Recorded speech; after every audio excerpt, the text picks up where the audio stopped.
Hello everyone, Neil Tappin here from Golf Monthly and welcome to West Hill Golf Club and this video in which we are going to take a look at the 7 simple rules mistakes that every golfer needs to avoid. These are all things that are easily done while you're out on the golf course, but they will cost you penalty shots, and some of them have actually come in when the rules changes were implemented at the beginning of 2019.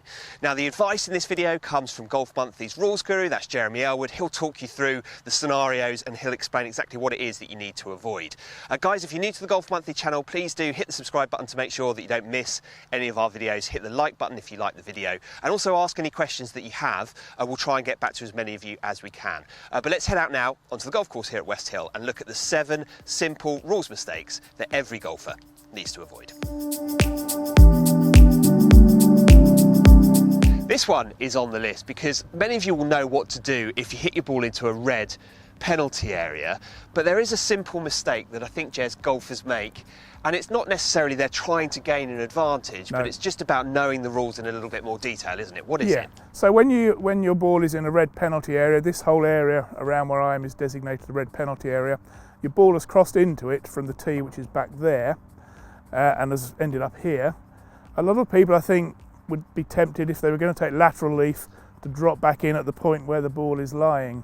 Yes. You get 2 club lengths from the edge, but the rule is actually you get 2 club lengths when you're taking lateral relief from the edge where the ball last crossed. So you could walk quite a long way back up there and find the point where the ball crossed the edge of the penalty area. And if you were taking lateral relief, you would get your 2 club lengths there, not here. Now in this instance, that's only a few yards difference, but sometimes it can make a massive difference. If the whole area that you're in there was one giant lake, then that would be, you might take a drop to the side where the ball splashed.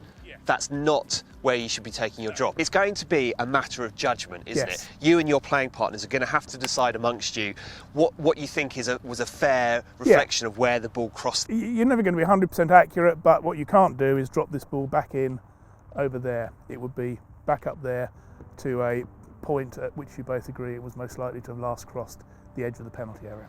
So there you have it. Bear that in mind the next time you hit your ball into a red penalty area.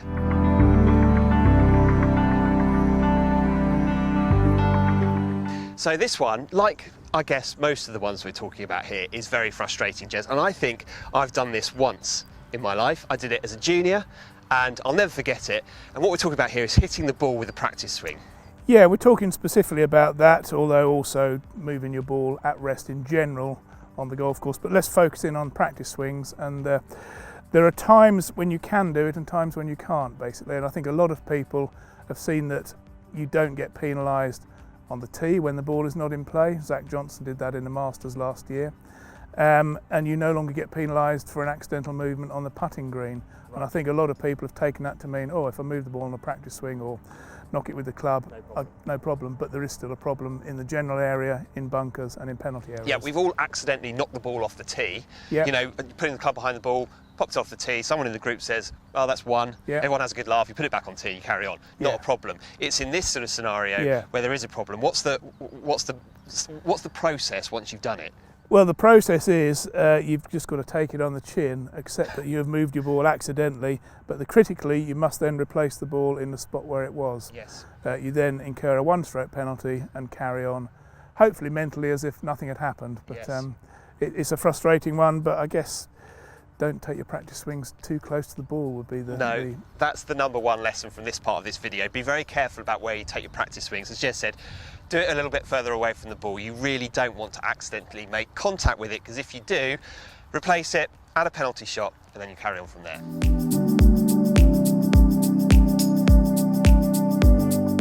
Right, so we are on the 16th hole here at West Hill, and I've hit my tee shot into this slightly frustrating area of heather, and I can see my ball, Jez, and I'd say 90% sure that's my ball, but I can't see any of the identification marks on it, so I'm not 100% sure it's mine.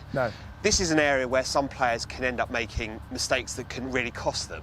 What are those mistakes and what do people need to do? Well, there's a couple of mistakes. One, if you play the ball and it proves not to be yours, then you'll get penalised for playing a wrong ball. So it is important that you positively identify it as your ball, and the rules do allow you to do that. You need to look at rule 7.3, which allows you to lift the ball to identify it, but there are certain provisos you need to just make sure you don't breach. So that begs the question, what are those provisos? What do I need to watch out for? Well, let's start with the first one. Is there must be a genuine need for you to pick the ball up to identify it. So if you could actually see your marks, if you looked a bit lower or whatever, then there's no real reason for you to lift the ball. Yes, that's a good point. You know, you want to avoid it. If you can see anything on the ball that identifies it as yours, that's fine. You don't need to pick it up. But if I do need to pick it up, what do I do? The next thing is you must still mark the ball, and you'll see a lot of golfers just wander over, pick a ball up, plonk it back down. You must mark the position of the ball first so you know where to put it back afterwards. Yes, fine, in a friendly. In a competition, you'll get penalised for that. So. I mean, you used to have to call someone over to observe the process as well. You no longer have to do that, but you do still have to mark the ball. And once you've lifted and identified it as yours, you must put it back in as close to the exact spot as possible. Okay, and what happens if the ball is covered in mud and I can't quite see that it's mine? Am I allowed to clean the golf ball? You are allowed to clean the golf ball, but not wholesale cleaning. You can only clean it to the extent necessary to be able to see your identification marks, to be able to positively identify the ball as yours, because you effectively should be playing the ball as it lies at this point on the golf course. And while the rules allow you to identify the ball, they don't want to change any of the other conditions that your ball was in when it was dispatched to the heather. Right, so no going back to my bag and completely cleaning it with my towel. You've got to be careful on this one, Yeah, okay, fine. Well, so if you do find yourself in this situation, and trust me, you probably will, make sure that you follow Jezz's advice there. Make sure that you get the identification process right, because if you do, you'll be fine.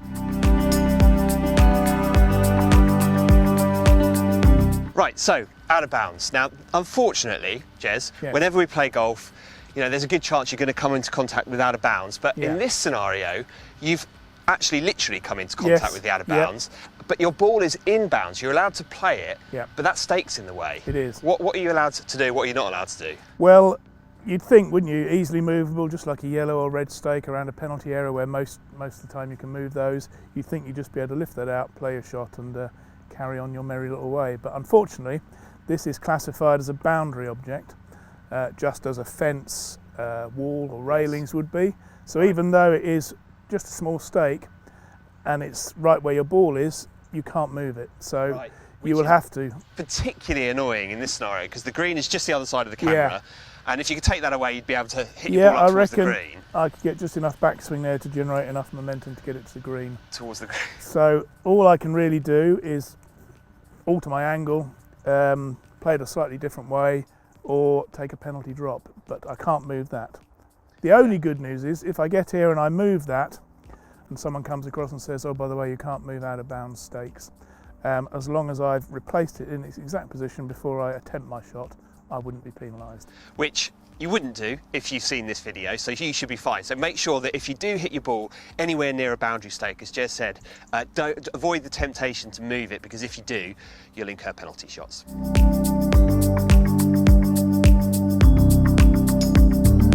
Okay, so this one relates to a wrong green. So what happens, Jezz, when you hit your ball onto a green that is not the hole that you're playing?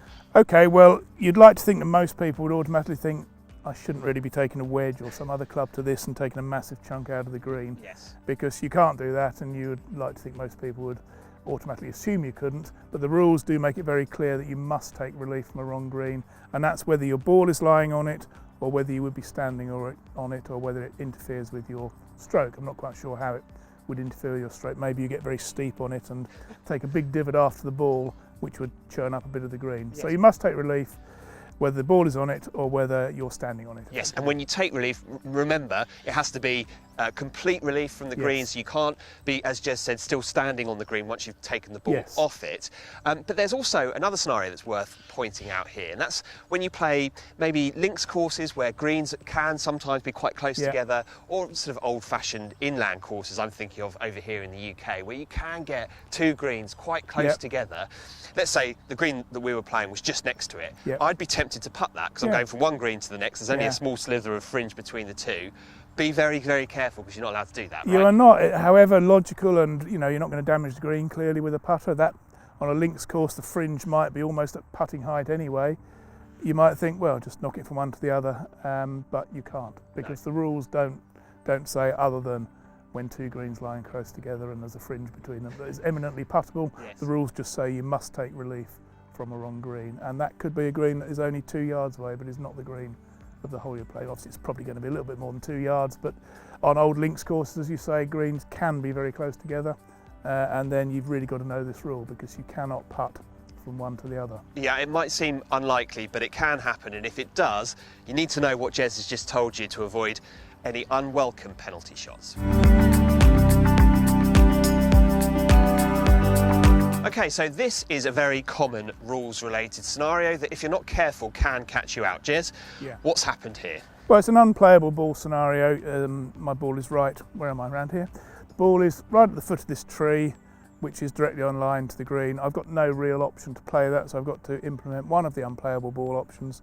Don't want to go back to the tee particularly. If I go back on line, there are other trees that would get in the way, so I'm going for the 2 club lengths lateral relief. Okay, so where, ideally, are you going to drop this then? Okay, so I've marked out a couple of tees here. It would be an arc anywhere around there, not nearer the hole, but this allows me a clear shot at the green, so I think this is my best option. Okay. So I would drop it within this area, and the problem comes if the ball doesn't stay in the area. Now, under the old rules, the ball could roll another 2 club lengths from where it first touched a part of the course. But that changed, hasn't it? That changed in 2019. The ball must now both land and stay in the relief area. Okay, fine. So I need to get the ball to stay within here, having also landed in there. Right, fine. So okay, show me, where would you drop it then? Okay, so I'm trying to get as clear as possible to give me an angle to the green. I'm going to try and drop it there.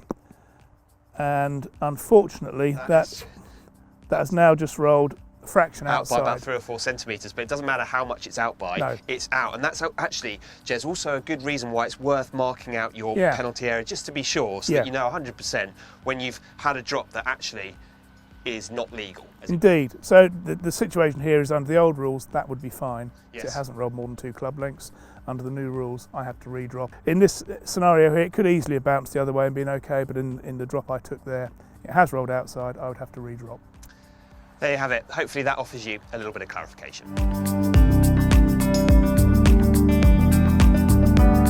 Right, we are back in the out of bounds area, and Jezz, this time the ball is just beyond the boundary of the golf course. You're out of bounds. And why have you decided to add this one to our list of 7 rules mistakes that people need to avoid? Well, I think I see more queries and misunderstandings about this than any other rule. Right. On the basis that people think, well, here's my ball, let's just drop it back in play. I'll add on a shot, maybe 2, and we'll carry on, which is fine in an informal game with your mates, and if you haven't played a provisional, obviously that's going to save you a long walk. But under the rules of golf, there is only one option in this scenario, and that is to go back and play again under penalty of stroke and distance, and that's assuming that you haven't played a provisional ball because you thought it might have been out of bounds, which would obviously always be the recommended option. But if you haven't, it's the long walk back, I'm afraid. It's go back, and I think it's the reason that people get confused with this one or make mistakes here is because it just feels a little bit harsh, because you can see a ball right there. In this scenario, Jezz, if this wasn't the out of bounds state, you'd be able to play that out somewhere up towards the green and be on your way. And we've all been there, and it's just so frustrating when you see your ball just slightly out of bounds. But as you say, you've only got one option. But it's also worth pointing out that there is a local rule relating to this as well. There is a rarely adopted local rule which would have allowed you to drop back in not just 2 club lengths or whatever, it would have allowed you to drop back on the fairway level with where your ball had got to. Right. And that would have been for a 2-shot penalty. Right, and that's an important point here, isn't it? Because it's not the 1-shot penalty, because let's say if you had gone back to the tee and hit another one and hit a ball up just up here, you'd be playing your 4th shot from here. If you take a drop out to the side of the fairway under 1 penalty shot, that means you're playing your 3rd from here, but under 2 penalty shots you're playing your 4th from here. So there is an important There is a distinction, and we are talking about an informal rule here, but a lot of people who would just drop back in here would have probably only had 1 shot on. So, but that's by and by. The rule was deemed unacceptable for handicap qualifying rounds by the handicap authorities. Whereabouts? Here in the UK? Here in the UK and Ireland, certainly. I'm not sure about the rest of the world.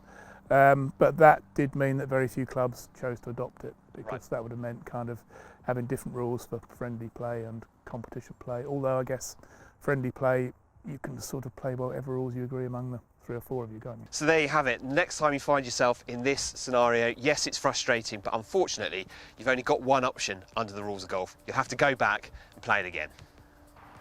So there you have it, that's our list of 7 simple rules mistakes that every golfer needs to avoid.